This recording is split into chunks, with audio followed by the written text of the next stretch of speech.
Lai slavēts Jēzus Kristus.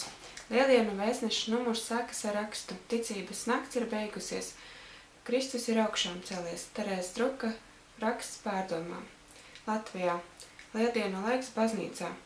Ko darīt, lai mīlestība paliktu? Ziņas no Vatikāna. Benedikta 16. apostuliskā vizīte Meksikā un Kubā. Kubai un pasaulē vajadzīgas pārmaiņas. Baznīca pasaulē. Filipinieši solidarizējas ar izsalkušajiem bērniem. Pētījums par Krievijas baznīcas apmeklētājiem. Svēto dzīve. Svētā Marija Magdalēna. Pārdomām. Ietērpti Kristū. Kristus baznīcā valda prieks. Stāsts: es visu daru jaunu.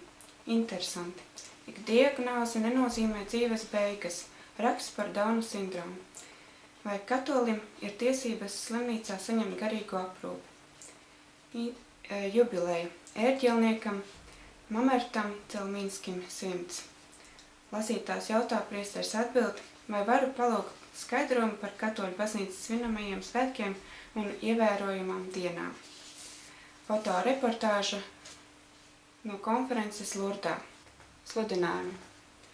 Betānijas māsa piedāvā seminārs laiku kalpošanu draudzē. Teorija un praksi notiks no 28. līdz 29. aprīlim.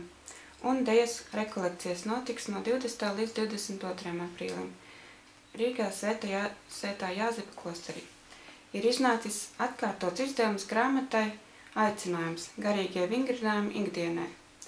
Krustaceļš sāksies 6. aprīlī 12. pie Svētā Jēkaba katedrāles. Svētceļojums ar kājām uz Skaistkalni no 3. līdz 6. maijam. Klusumā rekolekcijas Karmela garā no 28. aprīļa līdz 1. maijam Dzintaros.